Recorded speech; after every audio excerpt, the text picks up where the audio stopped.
You ever just catch yourself thinking about thinking, like you're sitting on a train or lying in bed, and suddenly your brain is juggling 5 completely unrelated things: past mistakes, future plans, grocery lists, deep existential dread, and for no reason at all. It's like your mind decided it was bored and turned into a circus. Here's the wild part. We've gotten so used to this that silence, real silence, feels uncomfortable, like something's missing, like we're doing life wrong if we're not mentally chewing on something 24/7. But here's the thing. You're not broken for wanting peace. You're not lazy for needing mental stillness. You're just human. Thinking is a tool, a sharp one, but try carrying it around all day, and eventually you're going to start cutting yourself. The truth is, you weren't designed to live entirely in your head. And most of the time, you're not even solving anything. You're looping, replaying scenes, arguing with imaginary people. It's exhausting. And half the time, you don't even notice it's happening. This video isn't about clearing your mind or sitting cross-legged on a mountain. It's about something more real. Understanding that constant mental activity isn't proof of awareness. It's often a distraction from it. And if you've been feeling mentally drained, restless, or like you've forgotten how to just be, you're going to want to stick around. Because once you understand why your brain does this, you'll never see stillness the same way again. Most people don't realize how loud their inner world has become. Because it's been like that for so long, it just feels normal. But just because something is familiar doesn't mean it's healthy. We've normalized racing thoughts the same way we've normalized overwork. Like mental exhaustion is a badge of honor. If your brain isn't constantly buzzing, worrying, problem-solving, you feel behind, or like you're not being productive enough. But real clarity never comes from a noisy mind. It comes from the moments you finally stop trying so hard to figure everything out. Think about it. Have your most powerful insights ever come while you were desperately overthinking in a panic? Probably not. They came in the shower, on a walk, while staring at the ceiling, zoning out. Not because you were grinding your mental gears, but because you finally stopped long enough for your deeper awareness to surface. Your brain is like a snow globe. Shake it constantly and you'll never see through it. But leave it alone for a moment and the clarity appears on its own. You see, thought isn't the enemy. Constant thought is, because constant thought turns into noise. And the more noise you have, the less space there is for actual awareness to rise. Awareness isn't something you force. It's what's underneath once the dust settles.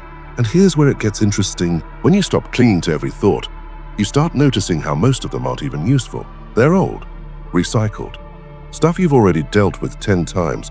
They show up dressed like urgent problems, but really they're just echoes, leftover tension, half-formed worries that don't deserve to be held onto.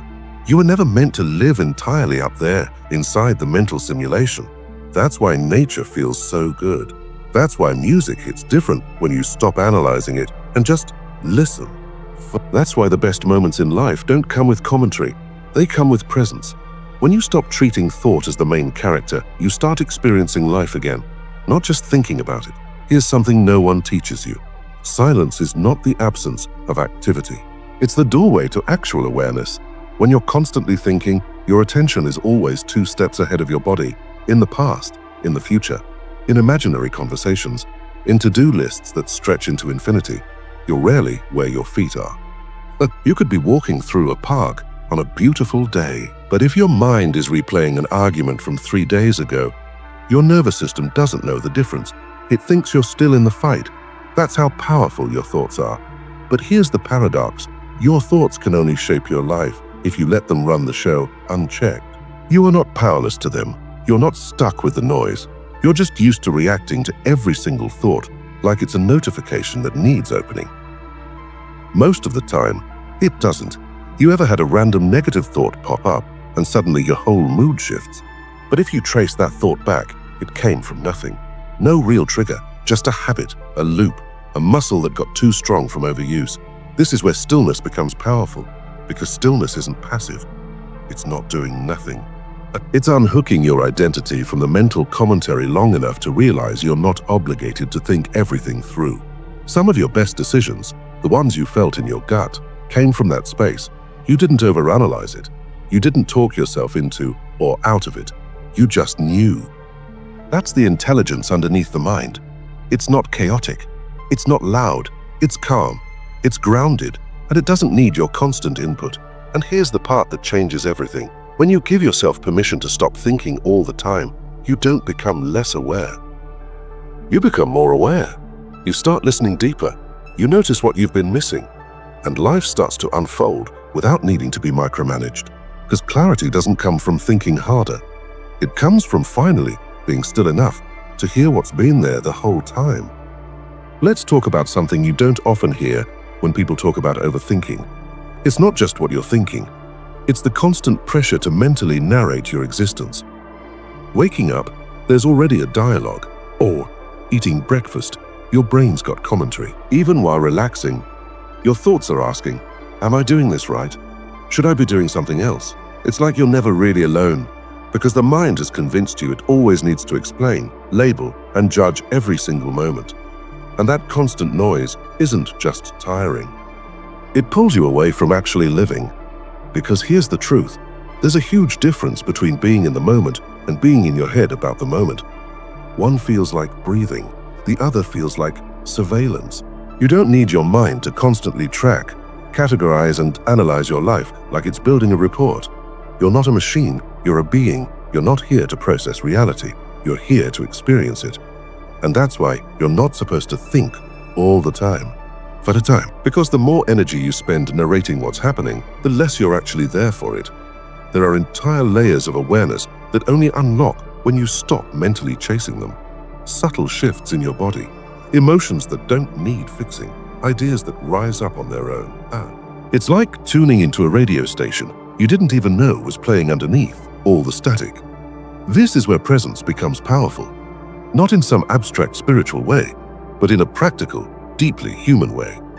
Presence reconnects you with your natural intelligence. The kind that doesn't need a pro and con list to know what feels right. The kind that doesn't rush to speak just to avoid silence. The kind that notices more, feels more, and reacts less. When you're present, you don't need your thoughts to explain the moment, because you're in it. And once you get a taste of that clarity, that stillness, that enoughness, you'll start to notice just how much noise you were carrying for no reason at all. You know what's wild? Most of the breakthroughs people are chasing, clarity, peace, confidence, aren't things you add to your life. They're what's left when you stop overcomplicating everything internally. We're taught that success and happiness come from doing more, planning harder, and mentally controlling every outcome. But in reality, it's usually about removing the noise that's in the way of what you already know, already feel, already are. The constant mental pressure to calculate your next move. That's not insight. That's tension pretending to be progress. And here's where it gets real. The people who seem the most grounded, the most magnetic, the most at peace, they're not running thought marathons every hour. They've simply learned how to trust their awareness without trying to dominate it. Thinking is linear. It has pace, direction, structure. But awareness is open, quiet, immediate. It doesn't chase. It observes. It doesn't predict. It responds. And when you start living from awareness instead of endless thought, something subtle but powerful happens.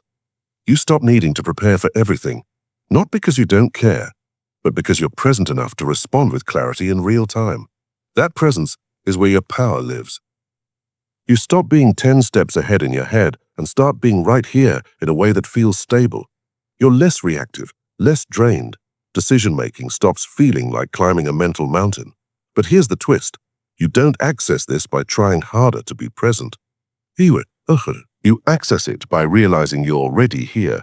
You don't need to earn stillness. You just need to stop running from it. That's why you're not supposed to think all the time, because real wisdom isn't hiding in the next thought.